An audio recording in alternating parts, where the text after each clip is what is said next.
नमस्कार दोस्तों, आज हम जो नया विषय है उस पर चर्चा करेंगे। वो है भारतीय संविधान की अनुसूचियाँ। वर्तमान में हमारे भारतीय संविधान में कुल 12 अनुसूचियाँ हैं और मूल संविधान में जो थी 8 अनुसूचियाँ थी जब हमारा संविधान लागू हुआ 1950 में। तो पहली अनुसूची है जिसमें विषय है राज्य व केंद्र शासित प्रदेशों का उल्लेख। हमारे जितने भी राज्य हैं उनका क्षेत्र और केंद्र शासित प्रदेश साथ ही उनके क्षेत्र का उल्लेख प्रथम अनुसूची में किया गया है।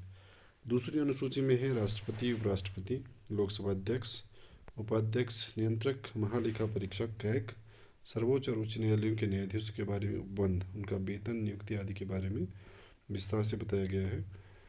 तीसरी अनुसूची में है मंत्रियों, सांसदों और विधायकों द्वारा जो शपथ ग्रहण किया जाता है उन शपथ की चर्चा इसमें की गई है। चौथी अनुसूची है राज्यसभा में राज्यों और केंद्र शासित प्रदेशों का प्रतिनिधित्व। किस राज्य से कितनी राज्यसभा में सांसद होंगे इसकी उल्लेख इसमें किया गया है। पांचवी अनुसूची है SC, ST, OBC के प्रशासन और नियंत्रण का उल्लेख। छठी अनुसूची है असम, मेघालय, त्रिपुरा और मिजोरम के जनजातीय क्षेत्रों के प्रशासन का उल्लेख कि वहाँ पे प्रशासन किस तरह से कार्य करेगा उसका उल्लेख इसमें किया गया है। सातवीं अनुसूची में चर्चा की गई है संघ सूची, राज्य सूची और समवर्ती सूची की।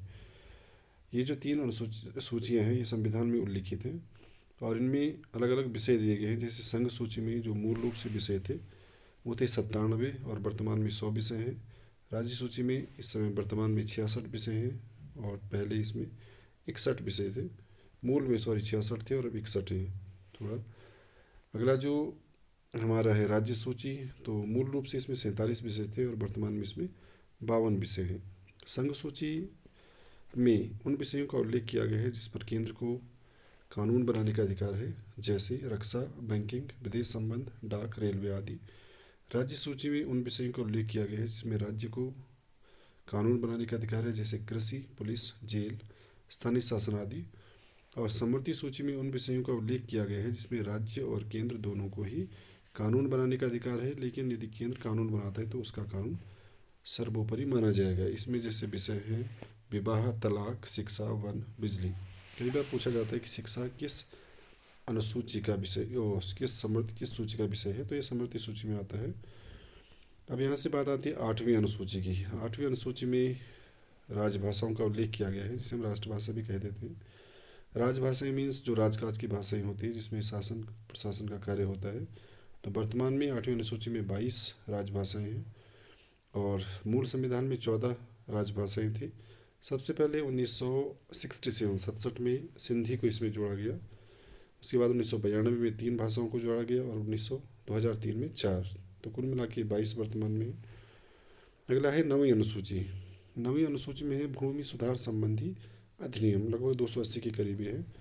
और इस अनुसूची में जिन अधिनियमों का उल्लेख किया गया है वो न्यायालय में वाद योग्य नहीं है, उस पर चर्चा नहीं की जा सकती, उसकी अगेंस्ट न्यायालय में नहीं जाया जा सकता।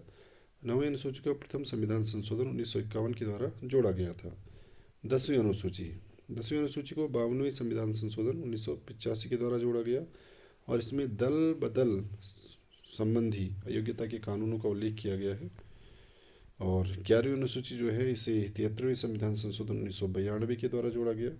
इसमें पंचायत की शक्तियों, उनके प्राधिकार और उत्तरदायी का उल्लेख किया गया है और पंचायतों के इसमें 29 विषयों का उल्लेख किया गया है जिसमें वो राजस्व जमा करने, उनके अधिकार आदि का उल्लेख है। 12वीं अनुसूची को 74वें संविधान संशोधन 1994 के द्वारा जोड़ा गया और इसमें नगर पालिकाओं की शक्तियाँ, प्राधिकार और उत्तरदायित्व का उल्लेख है। कुल विषय जो हैं इनके अधिकार क्षेत्र में हुए 18। तो इस तरह से हमारे संविधान में 12 अनुसूचियाँ थे जो मूल संविधान में 8 थी और 4 इसमें बाद में जोड़ी गई समय के अनुसार, मांग के अनुसार। तो आज के लिए इतना काफ़ी है, इतना ही हमारा विषय है।